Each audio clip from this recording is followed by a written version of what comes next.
How to reset Instagram Explore page. Hey there, welcome back to the channel, and let's get right into this tutorial. You can actually reset your Instagram Explore page, but it might take a while. This is because Instagram Explore page or anything that comes on your feed is based on the interaction you have made with the user or on the basis of the post that you recently liked, commented, or shared. If you drop a random like in a random content, this means Instagram will rearrange the algorithm based on your recent interaction. If you wish to explore the page, what you can do is firstly head over to your explore page, then just click on the post of which you don't want to have a look on. Then you can just tap on the three dot icon and set it as not interested.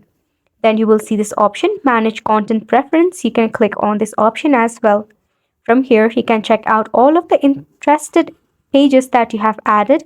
Then you can set it as uninterested, or in the case of sensitive content, you can adjust the less, standard, or more. As I mentioned, it will take a time since it depends upon the rearranging of the algorithm, so you must continue with the process time and again.